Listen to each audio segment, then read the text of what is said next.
Hello and a very warm welcome and a very good morning. You're watching News 9 Live and a special broadcast of top stories from our studios here in the National Capital Region. I'm Kabir Naqvi and this is your one-stop shop to catch hold of the news pulse of the day.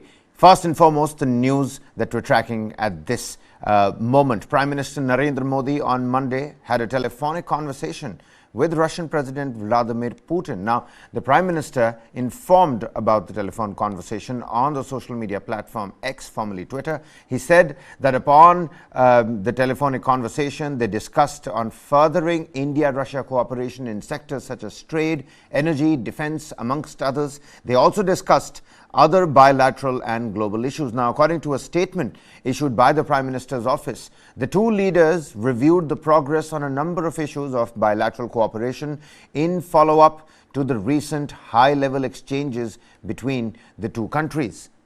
Prime Minister Narendra Modi also conveyed his best wishes for Russia's presidency of the BRICS forum in the year 2024 and assured of India's full support to him.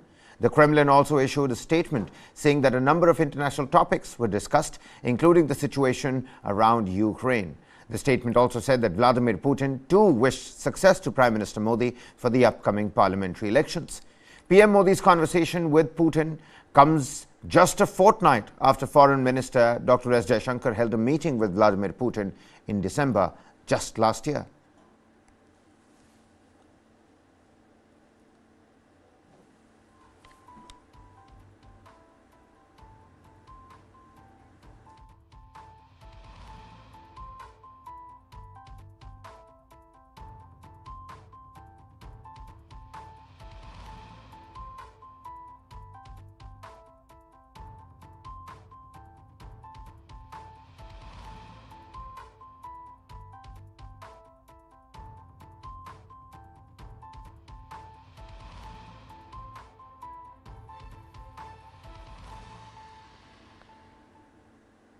And moving on, India and Iran on Monday signed an agreement on further development of the Chabahar Port. According to the social media post of External Affairs Minister Dr. S Jaishankar, both the ministers, of course Dr. S Jaishankar and his counterpart, the Iranian Foreign Minister Abdullah Hain, both held a detailed and productive discussion on establishing a long-term cooperation and a framework with respect to the Chabahar Port. Also, the ministers exchanged views on the international north-south transport corridor. Now, Prime Minister Modi became the first Indian Prime Minister in 15 years to visit Iran back in May 2016. And during his visit, he had pledged up to $500 million to develop and operate Iran's Chabahar Port as part of a trilateral engagement between India, Iran and Afghanistan. In October 2017, India's first shipment of wheat to Afghanistan was sent through the Chabahar Port. Now, back in December 2018, India took over the port's entire operations. So why is Chabahar Port so important? Now, it boosts diplomatic, military and trade ties with Iran, provides better connectivity to Afghanistan. It's a gateway to international north-south transport corridor. And of course, there is considerable decline in import cost of oil to India. Now, at the same time, it is beneficial to India in countering the Chinese presence in the Arabian Sea. That is why Chabahar Port is of grave significance and great importance to India.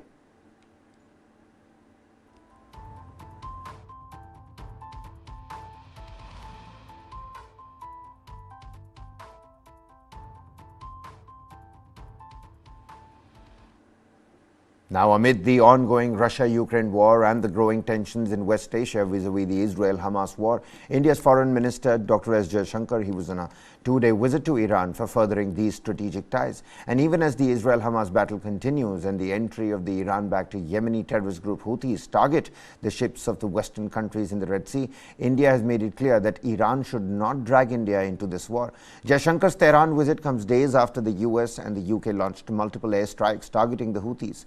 Earlier, Jaishankar and US Secretary of State Antony Blinken held a telephonic conversation on Thursday to discuss the security crisis in the Red Sea. Now, New Delhi's role in the tense situation is pertinent given its closeness to Iran, which has backed the Houthi rebels. Jaishankar tweeted that he spoke about threats to maritime shipping in the region, adding that this is being speedily addressed. Now, this is India's first minister-level visit to Iran since the Israel-Hamas war began last year, on the 7th of October. External Affairs Minister Dr. S Jaishankar was in Iran as part of the ongoing high-level exchanges between the two sides. And during his visit, Jaishankar met his Iranian counterpart Hossein Amir Abdollahian and discussed bilateral, regional and global issues. We discussed the prospects of energizing the international north-south transport corridor.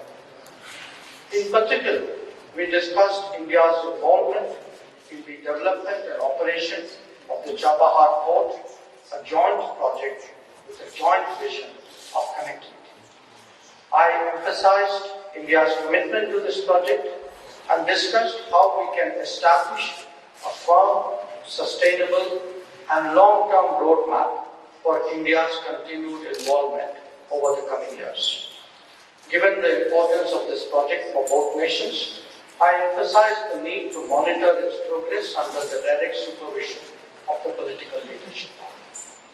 We also exchanged perspectives and assessments on certain regional and global issues and developments. Both of us are concerned about recent events in West Asia, which some call Middle East, and we emphasize the importance of preventing further escalation of violence and hostilities. We will be continuing further discussions over lunch. As you all know, India has a long-standing and uncompromising position against terrorism in all its forms and manifestations. This remains so very much so. At the same time, we strongly believe that it is imperative to avoid loss of civilian life in any conflict situation. The deeply concerning situation in Gaza was naturally a subject of our discussions. The loss of civilian lives, especially that of women and children, was our primary focus. There is a visible humanitarian crisis that needs to be addressed, and the creation of sustainable humanitarian corridors is the need of the day. We welcome the international community's efforts in that direction. India itself has delivered shipments of relief material to Gaza and contributed to the UNRWA. On the issue of Palestine, let me reiterate India's long-standing support for a two-state solution where the Palestinian people are able to live freely in an independent country within secure borders. I stressed on the need for all parties to avoid provocative and escalatory actions and to facilitate movement towards dialogue and diplomacy. As you are all aware, there have also been recently a perceptible increase in threats to the safety of maritime commercial traffic in this important part of the Indian Ocean. The Minister also referred to it. We have even seen some attacks in the vicinity of India. This is a matter of grave concern to the international community. Obviously, it also has a direct bearing on India's energy and economic interests. This broad situation is not to the benefit of any party, and this must be clearly recognized. Dr. Abdollahian and I will be reviewing developments in Afghanistan, we spoke about it briefly, and continue our long-standing dialogue about its stability and security. Another area that we intend to touch upon is the Caucasus, and we will be discussing various aspects of the conflict in Ukraine and their implications. This is my first visit to Iran after its membership of the BRICS was approved in September 2023 in South Africa. As a strong advocate of Iran's joining, India was particularly pleased with the outcome. We also work closely together in the SCO and in multilateral organizations. Both of us will be present in Kampala for the NAM summit. This tradition of multilateral cooperation is a natural reflection of the strength of our bilateral ties. Well, now Jaishankar also met Iran's Minister of Roads and Urban Development and discussed on establishing a long-term cooperation framework for the Chabahar Port, a strategic maritime facility situated on the southeastern coast of Iran that we were just talking about. And only a few weeks ago, Foreign Minister S Jaishankar was on a 5-day visit to Russia to further bilateral strategic agreements across sectors including defense, energy and trade, currencies, connectivity initiatives and Indian investments in Far East Russia. Now, Jaishankar's 2-day Iran visit and 5-day visit to Russia is all amid irritants in India's ties with the United States on the issue of Khalistani terrorist Gurpatwant Singh Pannun and the ever-deteriorating ties of the United States with Russia and countries like Iran and Palestine.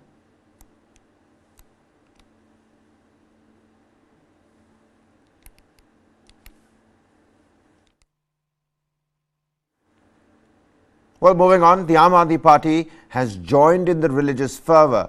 All Aam Aadmi Party leaders and Delhi ministers, including Saurabh Bhardwaj, well, they've said that the party will be holding a reading of the Ramayana Sundarkand on the first Tuesday of every month beginning from today. The reading will be held across all of Delhi by the MLAs in their own assembly constituencies respectively. My colleague Jeet Bhati, he earlier spoke to Saurabh Bhardwaj on the Aam Aadmi Party's temple politics, plans and religious politics. Listen in. 22 जनवरी को अयोध्या में राम मंदिर में प्राण प्रतिष्ठा होगी। देश भर और दुनिया भर में राम नाम की धूम है, तो ऐसे में उनके प्रिय भक्त हनुमान को कैसे भूल सकते हैं। तो आम आदमी पार्टी ने ठाना है कि हर मंगलवार जो महीने का पहला होगा, हालांकि शुरुआत कल से की जा रही है, सुंदरकांड किया जाएगा। सौरभ जी, क्या योजना है, थोड़ा बताएं। देखिए, आप लोगों को जानकारी होगी कि पहले भी हमारे कई साथी जो हैं अपने अपने स्तर पे सुंदरकांड का कार्यक्रम कर रहे थे। कुछ लोग हनुमान चालीसा का कार्यक्रम हर मंगलवार को करते थे। अब पार्टी ने तय किया कि इसको एक स्ट्रक्चर्ड तरीके से किया जाएगा और कल यानी कि 16 जनवरी मंगलवार है, इसमें हम लोग दिल्ली की सभी विधानसभाओं में भव्य सुंदरकांड का कार्यक्रम शुरू कर रहे हैं, जिसके अंदर हमारे विधायक साथी, हमारे संगठन के लोग, हमारे कार्यकर्ता, हमारे पार्षद, सभी लोग जो है इसमें बढ़ चढ़ के हिस्सा लेंगे। इसके बाद हर महीने पहले मंगलवार को ये कार्यक्रम वार्ड स्तर पे और मंडल स्तर पे लाया जाएगा और फिर आप कह सकते हैं कि दिल्ली में करीब 2600 से ज़्यादा जगहों पे ये कार्यक्रम हुआ करेगा।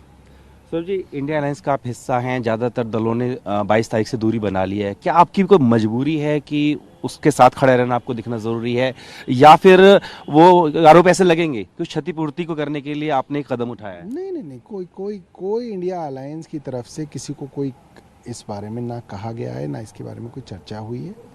ये सबकी अपनी अपना मत है और मैं ये भी मानता हूँ कि जो लोग अगर नहीं भी जा रहे हैं तो ये उन्होंने क्या कहा, उन्होंने कहा कि हम 22 को नहीं, हम 23 को चले जाएंगे। कोई कह रहा है हम 22 को नहीं, हम 21 को चले जाएंगे।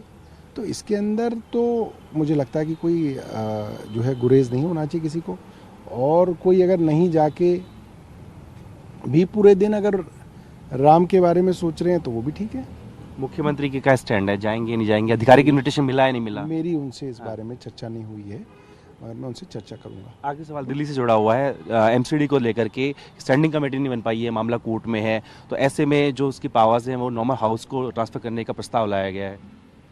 हाँ, मेरे को लग रहा है कि आज शायद वो हाउस में आएगा और जो भी प्रस्ताव हैं स्टैंडिंग कमेटी में अगर वो नहीं आ पाते हैं, क्योंकि स्टैंडिंग कमेटी सुप्रीम कोर्ट के अंदर उल्लंघित है, तो वो हाउस में लाया जा सकता है। लेकिन आपको लग रहा है कि जो एमसीडी एक्ट है 1957 उसका उल्लंघन है? वो तो जो बजट पास हुआ तो वो भी उल्लंघन है। बजट पिछले साल भी पास किया आपने, इस साल भी आप बजट ले आए हैं, तो वो भी स्टैंडिंग कमेटी के बिना लाया गया है। बात करें, शुक्रिया। तो आम आदमी पार्टी का साफ तौर पर कहना है कि पहले भी सुंदरकांड करते रहे हैं और एक बार फिर से अगर देखें तो सभी विधानसभाओं के अंदर, वार्ड्स के अंदर आम आदमी पार्टी शुरुआत भले ही कल से कर रही है, लेकिन हर महीने के पहले मंगलवार को सुंदरकांड का पाठ किया जाएगा। नदीम के साथ Jitendra Bhati, tuner Bharatvarsh. And before we move on to the next big story, Ayodhya is preparing for the Ram Mandir Pran Pratishtha on the 22nd of January. Stay with News 9 Live for the mega coverage of the entire event. Ram's Ayodhya rebuilt.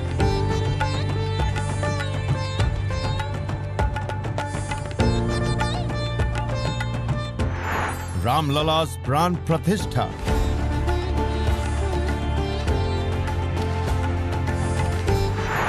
Countdown to January 22nd.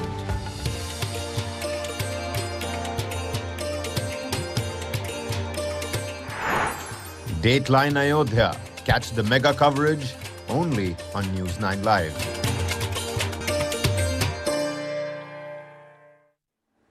Welcome back. Take a look at this. Flight operations have faced significant disruptions due to dense fog in North India, primarily affecting New Delhi's Indira Gandhi International Airport, the country's largest. Now, the Directorate General of Civil Aviation, the DGCA, has released fresh SOPs indicating that airlines have the option to proactively cancel flights expected to face delays beyond 3 hours. The DGCA emphasized the importance of the preemptive announcement of cancelling flights likely to experience significant delays due to the prevailing weather conditions. The impact of these disruptions cascaded to airline networks, causing widespread challenges in various parts of the country. Indigo and Air India experienced maximum delays. Indigo flight travelling from Goa to Delhi encountered a distressing 12-hour delay due to poor visibility, leading to its diversion in Mumbai.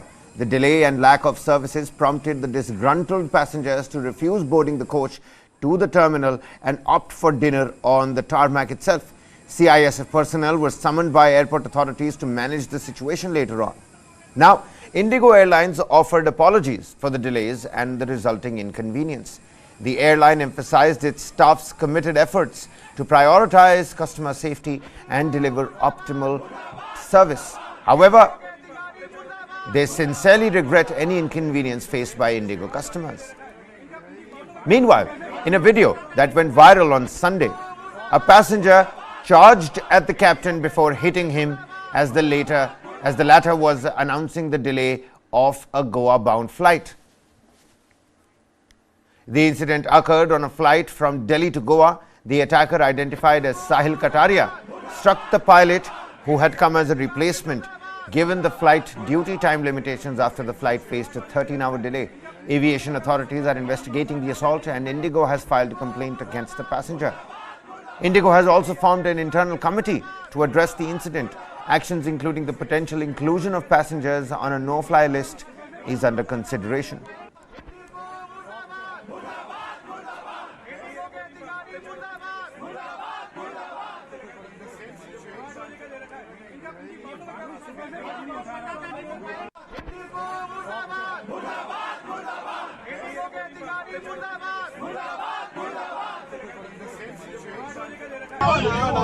Please, let it go. You are lying. अरे ये क्या हो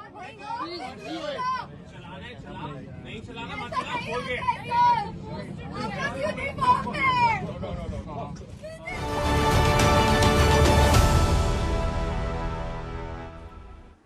We're shifting our focus here. Today is day 3 of the Congress's second large-scale outreach program, the Bharat Jodo Nyaya Yatra, which began from ethnic strife-torn Manipur's Thobal district on Sunday. And the final night halt was at Khozama ground in Nagaland. The rally today begins from Viswema in Kohima in Nagaland. Rahul Gandhi is expected to pay homage at the Kohima War Cemetery, which will be followed by a public address at Phulbari in Kohima. A scheduled break is expected at the SCERT College ground in Chifa-Wozu town. The final expected night halt for today is at Chukitong in Wokha. Now, many are calling this Yatra a follow-up to the Bharat Jodo Yatra, which saw Rahul Gandhi cover more than 3,000 kilometers on foot from Kanyakumari to Srinagar. Now, the latest campaign, Bharat Jodo Yatra 2.0 or the Bharat Jodo Nyaya Yatra, is expected to involve extensive bus rides and distances covered on foot by the Congress leader. The Yatra began from the Kongjam War Memorial and will cover a distance of 6,700 kilometers, straddling 100 Lok Sabha constituencies and 330 plus assembly segments covering 110 districts. The Yatra finally concludes in Mumbai on the 20th of March after about 67 days.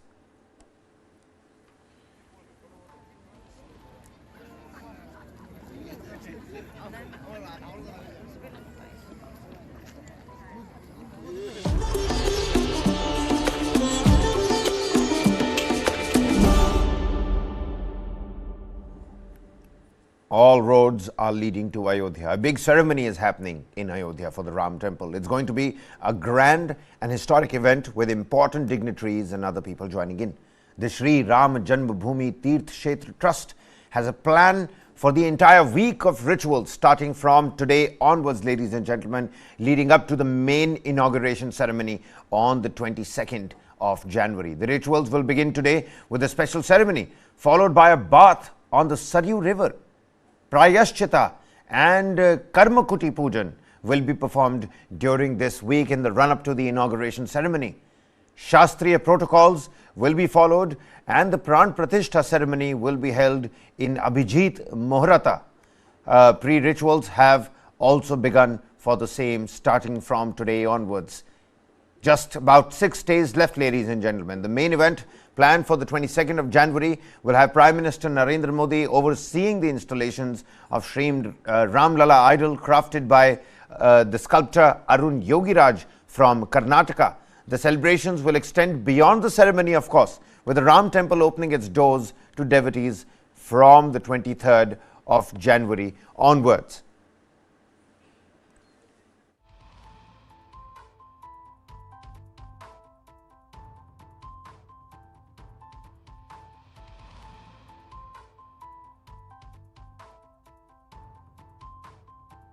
Now, with the installation of the golden doors in the Garbhagriha of the Bhagwan Shri Ramalala Sarkar, installation work of all the golden doors on the ground floor currently stands completed. Pran Pratishtha, ladies and gentlemen, on the 22nd of January. Important to note here again that today marks a week-long beginning of rituals, all leading up to the inauguration of the Ram Temple. Now, the temple is going to be open for devotees from the 23rd of January, which is the day after the Pran Pratishtha ceremony. Arun Yogi Raj's Ram Lala idol has been finalized to be installed in the Ram Temple. It has been confirmed by Champat Rai, the head and chief of the trust. Over 10,000 police personnel are being deployed in Ayodhya for the security. Ram Ki Paidi in Ayodhya is going to get a facelift ahead of Ram Mandir Pran Pratishtha as well. And from Uttar Pradesh, transgender sadhus, they have also started taking part and engaging themselves with the religious fervor that can be felt across the country. They were seen taking a holy dip at Prayagraj before leaving for Ayodhya. Now, it's important to note here that even as the rituals for the Pran Pratishtha ceremony begin, from today onwards, the 16th of January, a tent city has been set up for about 4,000 saints that have been invited. Ayodhya, the entirety of this city, has gotten a massive, massive facelift. It seems like it was in fact the exile of Ayodhya that has finally come to an end now that Lord Ram is finally returning to Ayodhya.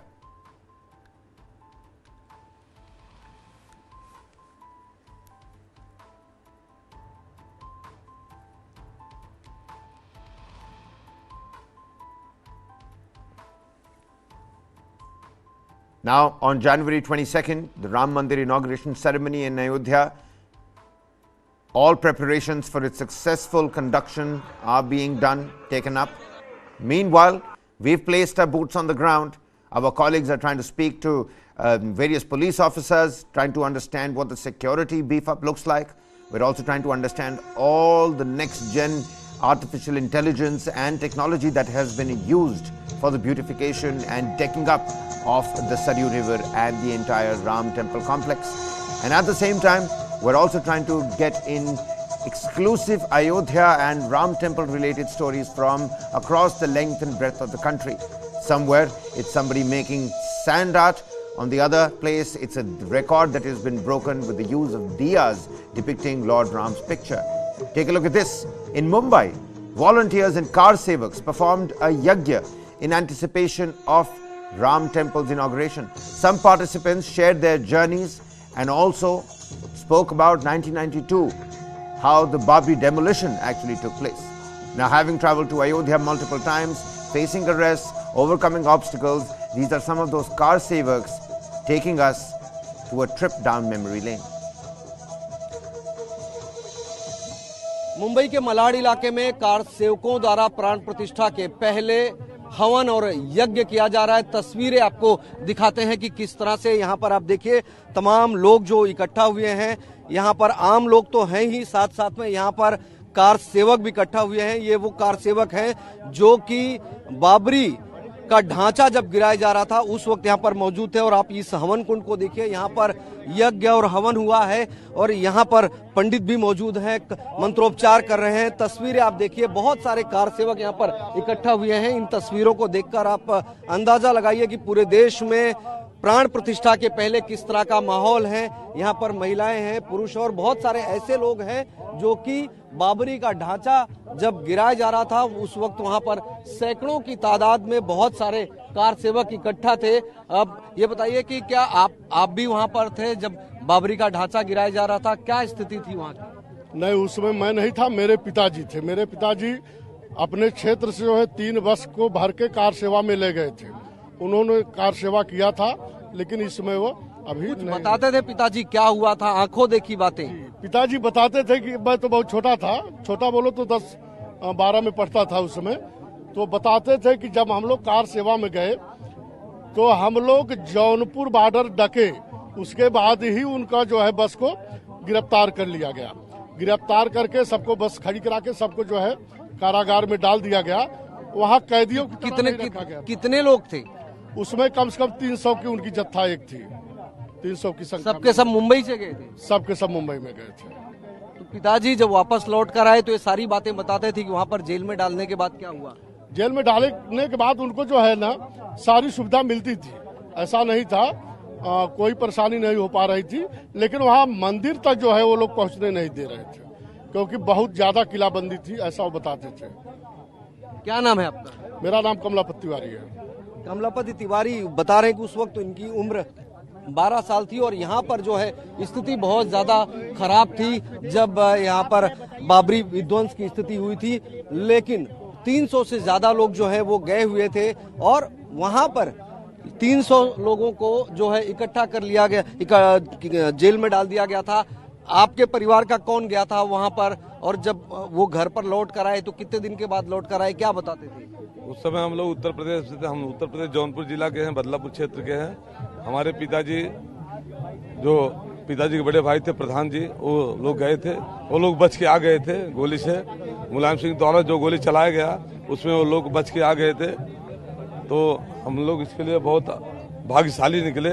वहाँ पर गोलियां भी चली थी, कुछ आपके परिवार का कौन गया था, क्या बताते हैं? नहीं, हमारे परिवार के तो ग्रैंडफादर गए थे, वो तो अभी रहे नहीं, उन्होंने गए थे। वहाँ पे गोलियां चलाया गया था, बहुत बर्बरता लोगों के साथ किया गया था। किसी तरह से लोग बच करके वहाँ से निकल के आए थे। क्या ग्रैंडफादर जब जो थे वो आने के बाद क्या बातें घर पे बताए, क्या स्थिति थी? वो बोले कि पूरा अफरा तफरी मच गया, वहाँ पे गोलीबारी हुई, लोग जिधर इधर बिधर हो गए और भागे, किसी तरह से अपनी जान बचा के निकले। बिल्कुल अफरा तफरी का माहौल हो गया था उस वक्त और वहाँ पर लोगों को अपनी जान बचाकर भागना मुश्किल हो गया था। हमारे साथ में कुछ और भी लोग हैं। ये बताइए कि क्या आप गए थे खुद कार सेवा के लिए और आपने वहाँ की स्थिति क्या देखी? 1992 के समय में वहाँ पे गया था। क्या देखा आपने वहाँ पर? क्या 1992 में मैं वहीं पे था जिस समय ढांचा तोड़ा जा रहा था, उस समय हम वहीं पे थे। 6 तारीख को रात को हमने पूरा वो ढांचा तोड़ा और जो ढांचे का मलबा था वहीं पे अस्थायी मंदिर का निर्माण किया और 7 को उसकी पूजा की। इतना ऊंचा बाबरी मस्जिद बनाया गया था, कैसे चढ़े आप लोग ढांचे तक? किसी ने रोका नहीं? नहीं, उस समय रोकने वाली कोई नहीं था क्योंकि इतनी बड़ी संख्या थी कि कोई रोकेगा इसकी कल्पना नहीं थी। और आपको बताऊं वहाँ पे सरकार ने उसकी रक्षा के लिए 2-3 किलोमीटर के अंदर बैरक, वो आई बीम के वो जो बोलते हैं अपन लोहे के बैरक वो लगाए थे तार, वो इतने मजबूत थे कि उन्हीं को उखाड़ के हमने उसको नीचे से तोड़ना चालू किया तो ढांचा ढह गया। ऊपर से तोड़ते तो मुश्किल था, तो नीचे से उसको तोड़ा तो ढांचा ढह गया। कुछ ऐसे भी कार सेवक हमें मिले जो ये बता रहे हैं कि किस तरह से उन्होंने बाबरी ढांचा ढहाने के समय कोई अंदर था तो कोई ढांचे के ऊपर तक पहुंच गया था। पुलिस ने रोकने की भी कोशिश की, लेकिन लाखों की संख्या में कार सेवक पहुंचे थे, इसलिए लोग जो हैं रुके नहीं, थके नहीं और जो एजेंडा, जो सोच लेकर चले थे उसे उन्होंने पूरा किया और आज उन्हीं कार सेवकों को यहाँ पर इस यज्ञ में बुलाया गया था। कैमरामैन सुभाषिष दाम के साथ Rajiv Singh, TV9 Bharatvarsh, Mumbai. Well, time for us to slip into a quick commercial break here. Lots more from Ayodhya's Pran Pratishtha on the other side. Don't go anywhere.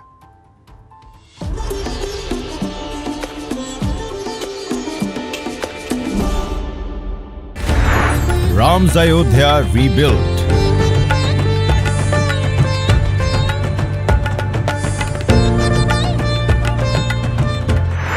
Ram Lala's Pran Pratishtha.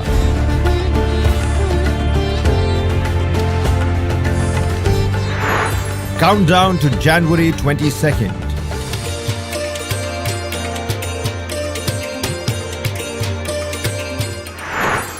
Dateline Ayodhya. Catch the mega coverage only on News 9 Live.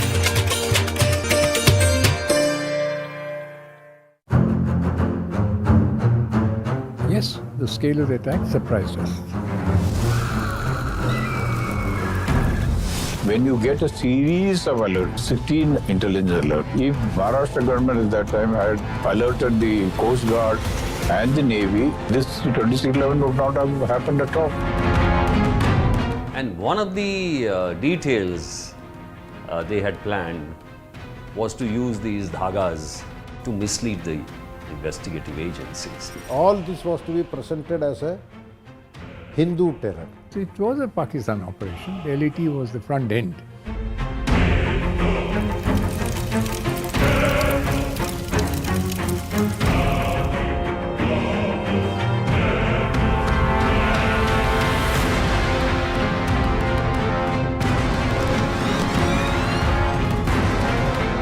As the attacks were on, it was clear that they were planned and launched from Pakistani territory.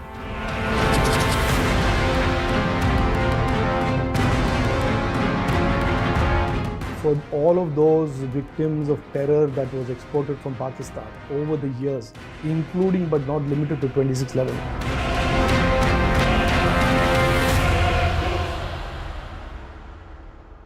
This and more, streaming on world's first news OTT, News 9 Plus. Download now.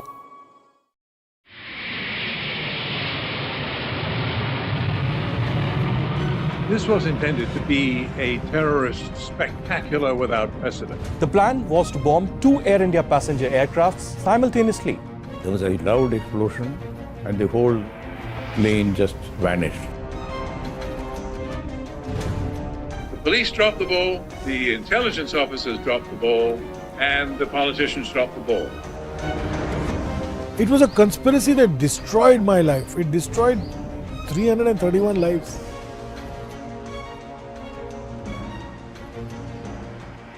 News is now content. Just stream it. Download the world's first news OTT, News 9 Plus, ahead of the curve.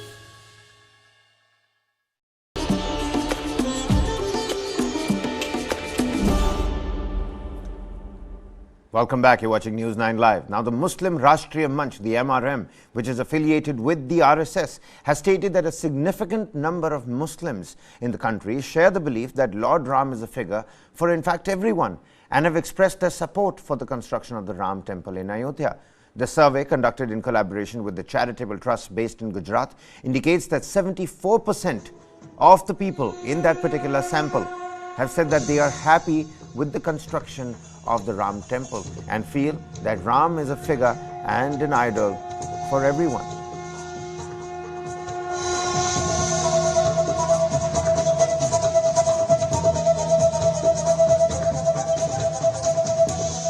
उनसे बातचीत करते हैं कि आज का जो सर्वे आया है राष्ट्रीय मुस्लिम राष्ट्रीय मंच का, उसको लेकर क्या सोचते हैं।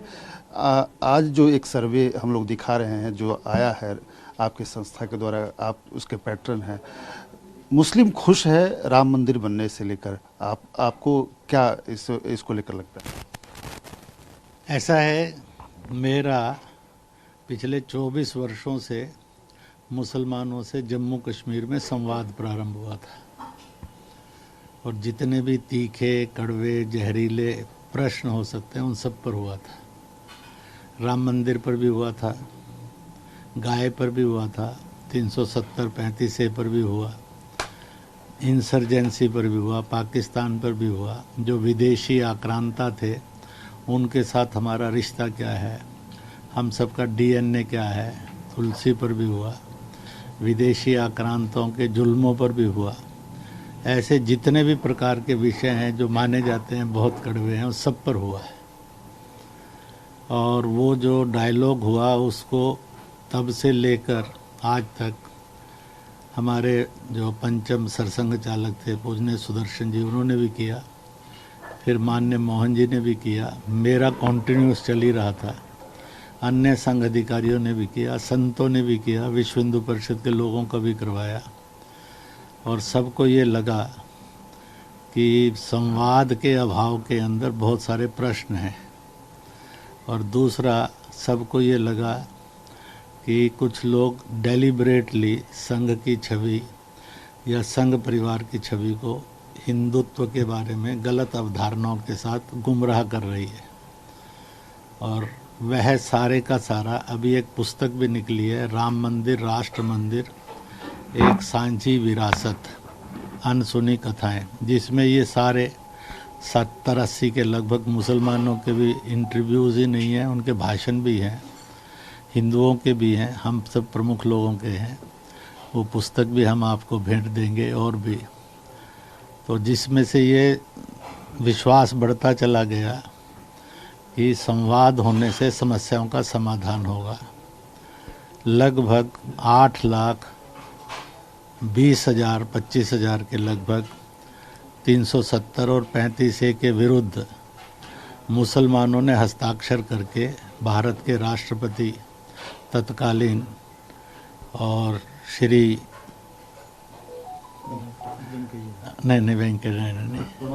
प्रणब मुखर्जी, श्रीमान प्रणब मुखर्जी को भी दिए। और उनको बड़ा आश्चर्य हुआ, इतना बड़ा मुस्लिम जनमत कैसे हो सकता है। उस समय ऑर्गेनाइजेशन भी छोटी थी और उन्होंने बहुत मेहनत करके हस्ताक्षर करवाए और इतनों ने दिया। ऐसे ही गाय पर दिया तो 10,35,000 से अधिक मुसलमानों ने और हस्ताक्षर किए, वो भी मेमोरेंडम तत्कालीन राष्ट्रपति महामहिम प्रणब मुखर्जी को दिए गए। इसी प्रकार से हमने उस समय साइलेंटली हाथ खड़े करवाकर सर्वे किया था। तो सब लोगों का ये कहना था किसी दूसरे धर्म के स्थल को तोड़कर वहाँ इबादत गाह बन ही नहीं सकती, बनेगी तो वो बन ही नहीं पाएगी, पूरी नहीं होगी। और अगर कहीं गलती से थोड़ी बहुत बन भी गई तो वह इतनी नापाक होगी, उसमें कोई नमाज अदा करने जाएगा नहीं। इसलिए बहुत खुले में साफ शब्दों में आया, मोहम्मद गोरी गजनी से लेकर आज तक जितने मुग़ल बादशाह हुए, अब आज़ादी के बाद जितने भी मुसलमान नेता हुए, मुफ्ती होंगे, मौलाना होंगे, इमाम होंगे, तो ये सारे भी कभी इन जगह पर नमाज अदा करने नहीं गए। Well, now next up, our segment on the West Asian conflict between Israel and Hamas, the latest from the war front.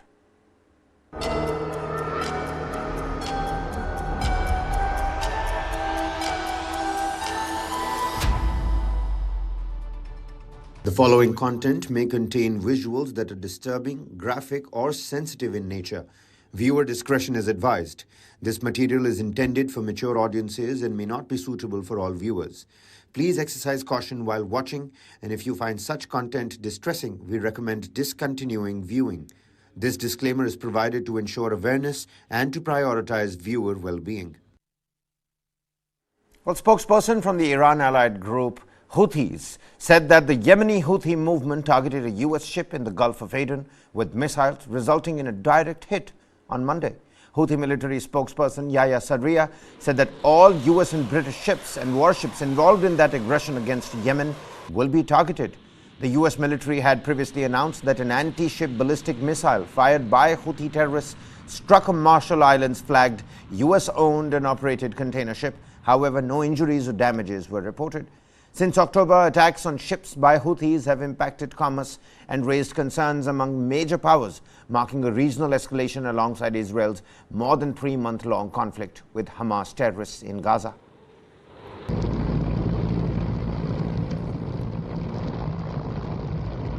In support of the grievances of the Palestinian people in the Gaza Strip, who are subjected to the most heinous types of massacres by the Zionist entity, and in response to the American-British aggression against our country, the naval forces of the Yemeni armed forces, with the help of Allah Almighty, carried out a military operation targeting a US ship in the Gulf of Aden with a number of appropriate naval missiles, and the hit was accurate and direct. The Yemeni armed forces consider all American and British warships and vessels participating in the aggression against our country as hostile targets within the bank of targets of our forces. The Yemeni armed forces affirm that the response to the American and British attacks is inevitable and that any new aggression will not remain unpunished. The Yemeni armed forces continue to carry out their military operations and to impose a decision banning Israeli navigation in the Arabian Sea and Red Sea until the aggression on the Palestinian people in the Gaza Strip ceases and the siege is lifted. Meanwhile, on Monday, 2 Palestinians carried out coordinated car rammings in central Israel, resulting in the death of a woman and injuries to 17 others, including an elderly woman. At least 7 children and teenagers were among the injured, as reported by the Times of Israel. Police labeled the incident in Ra'anana, north of Tel Aviv, as a terrorist attack and confirmed the arrest of 2 suspects. According to the police, the 2 individuals from the same family in Hebron, a city in the occupied West Bank, entered Israel illegally. The Times of Israel, quoting the police and the medics and the eyewitnesses, mentioned that the 2 perpetrators, the 2 West Bank Palestinians, seized 3 vehicles and rammed pedestrians in several locations in the city, also stabbing 1 more of their victims.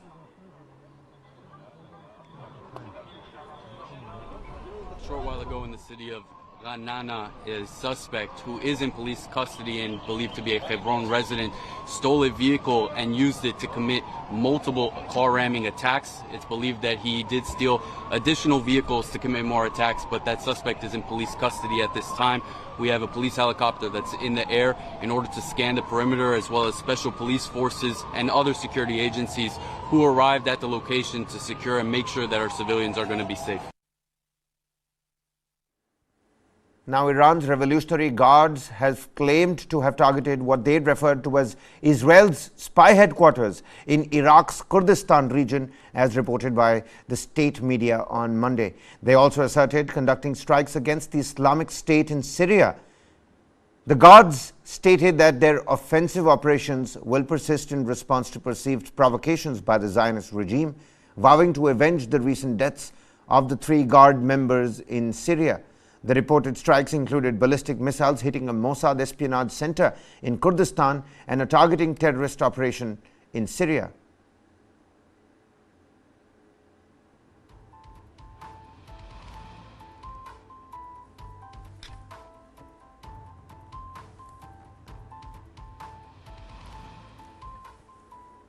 And shifting our focus to some top global developments, Germany's Finance Minister Christian Lindner faced a hostile crowd of protesting farmers on Monday who were demonstrating against the tax increases. Now, Lindner, speaking in front of thousands of jeering farmers in Berlin, conveyed that there was no additional funding available for subsidies. The ongoing week of protests, culminating in a near standstill in Berlin, involved around 10,000 farmers expressing their discontent with the taxes, turning the issue into a focal point for anti-government sentiments. Lindner, addressing the crowd near the Brandenburg Gate, couldn't promise increased state aid, but urged unity in advocating for more freedom and respect for their work. Traffic in Berlin came to a standstill completely. 10,000 of those farmers demonstrated in Berlin. The demonstrations have added pressure to Chancellor Olaf Scholz's coalition, grappling with budget challenges and dealing with the rise of right-wing groups. The protests intensified following the government's decision to phase out a tax break on agricultural diesel as part of efforts to balance the 2024 budget after a constitutional court ruling in November prompted a revision of the spending plans.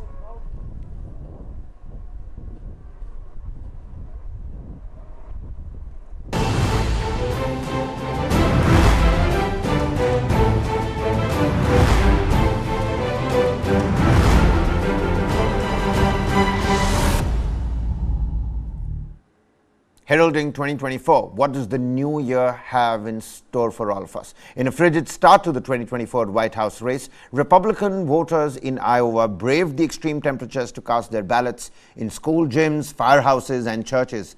The state, known for hosting the Republican caucuses every 4 years since 1972, faced record-breaking cold with temperatures in the -10s and wind chills plunging as low as -40. Despite the icy conditions, former President Donald Trump emerged victorious in the Iowa caucuses as projected by various international press agencies. Donald Trump, who held a substantial lead in Iowa polls for months, secured about 53% of the vote, according to early indications from the AP Votecast poll. Now, former South Carolina Governor Nikki Haley garnered approximately 19% of the votes, whilst Florida Governor Ron DeSantis secured about 16%. As the caucus goers continue tallying their votes, these results set the stage for a compelling start to the 2024 White House race, with Trump firmly establishing his position as the frontrunner in the Republican field. Let's hear some last bits of campaigning from these Republicans. We got to have strong borders, so we have to have fair and free elections, or we don't have a country. But these caucuses are your personal chance to score the ultimate victory over all of the liars, cheaters, thugs, perverts, frauds, crooks, freaks, creeps, and other quite nice people. And I did three rallies. Thank you, darling. Thank you. Thank you. That's all right. Go home to mommy. Your mommy's waiting. To just manage the decline of this country a little bit better than the Democrats is not going to cut it. We need a president who's going to go in there and going to actually get all this stuff done and deliver big victories for the American people. And I'm the guy that can do that. The others are not going to do that. So we're now in the stretch run here. We got, less than 24 hours away. If you've committed to caucus for us, thank you. Now your job between now and caucus night is to bring some more people out to caucus for us. Look, you're never going to have an opportunity to cast a vote that's going to have a bigger impact, pound for pound, than this one. The weather's really bad. There were 186,000 people that participated in 2016. There may be significantly less this time. So if you're going to caucus for us and you bring a couple family members, a coworker, a neighbor, that's going to have a huge impact as that's replicated all across Iowa. Very important. Now, securing the border, priority number one. Right now, America's acting like it's September 10th, and we better remember what September 12th felt like, because it only takes one. So we should absolutely do that first thing and secure the border. God is real. There are two genders. Fossil fuels are a requirement for human prosperity. Reverse racism is racism. An open border is not a border.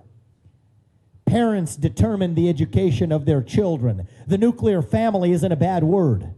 It's the greatest form of governance known to mankind. Capitalism isn't something we should apologize for. It's what lifts us up from poverty, not crony capitalism, but the real thing.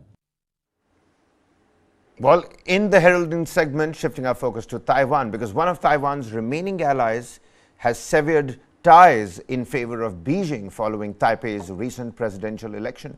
Nauru, a small Micronesian island and one of the 12 countries maintaining diplomatic relations with Taiwan, has now shifted allegiance.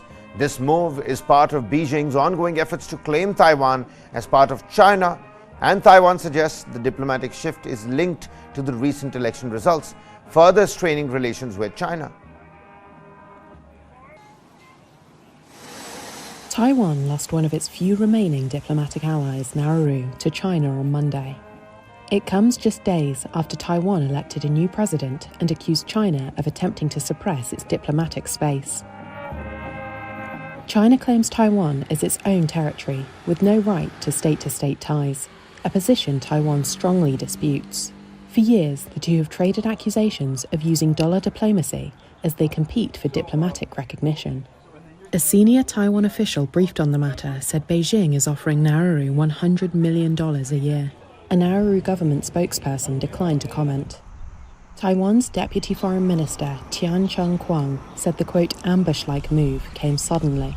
He accused China of seeking revenge on Taiwan for holding democratic elections.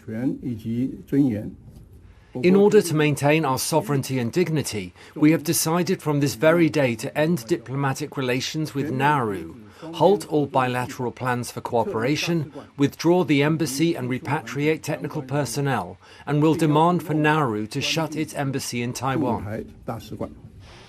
The government of the tiny Pacific island nation of Nauru, with a population of 12,500, said the decision was in the best interests of the country and its people. It uses Australian currency and generates revenue from fishing licenses and hosting a regional processing centre for refugees for the Australian government.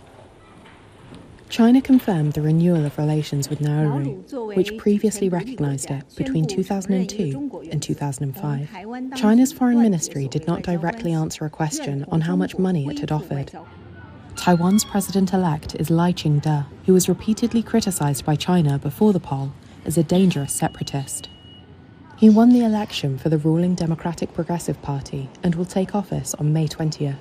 Taiwan security officials told Reuters before Saturday's election that China was likely to continue to whittle away at the countries that maintain formal diplomatic ties with Taipei.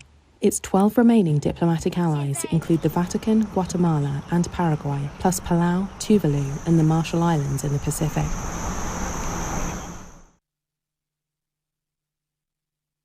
Well, meanwhile, Taiwan President-elect Lai Ching-te told a visiting delegation of former senior U.S. officials that he hoped the United States would continue to support Taiwan. The delegation, led by former National Security Advisor Stephen Headley, also met outgoing President Tsai Ing-wen in a show of support for the government.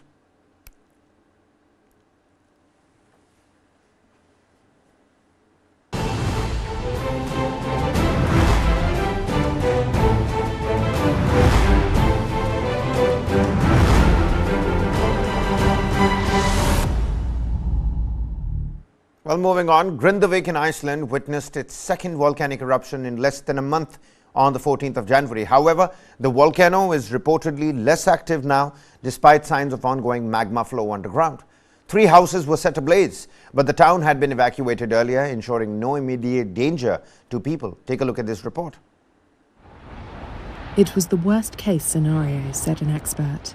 Molten lava flows reached the outskirts of the Icelandic town of Grindavik on Sunday, setting 3 houses alight after a volcano erupted for the second time in less than a month.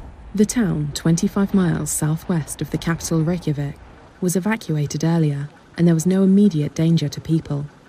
By Monday, the volcano appeared to be significantly less active, despite indications that magma is still flowing underground. A crack in the Earth's surface that opened close to Grindavik was no longer active, said geophysicist Ari Trausti-Gudmundsson.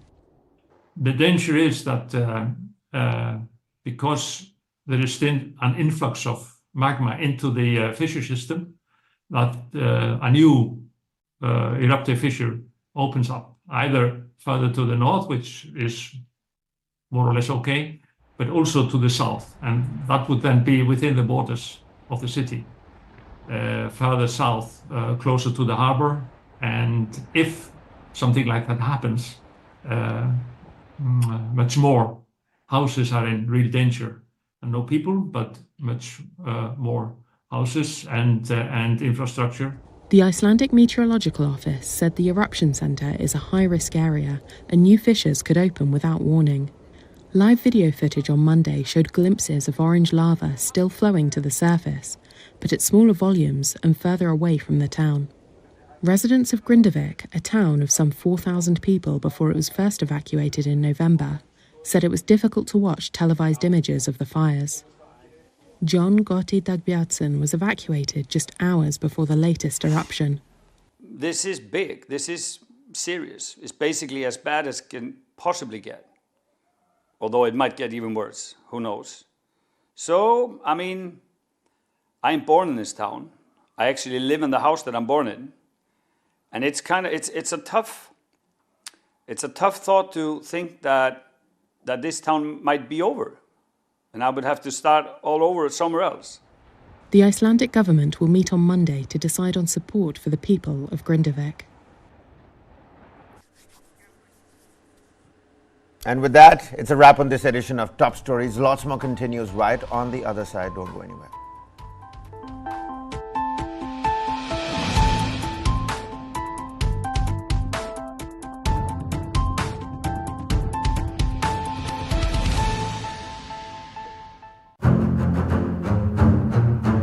Yes, the scale of the attack surprised us. When you get a series of alerts, 16 intelligence alerts, if Maharashtra government at that time had alerted the Coast Guard and the Navy, this 2611 would not have happened at all.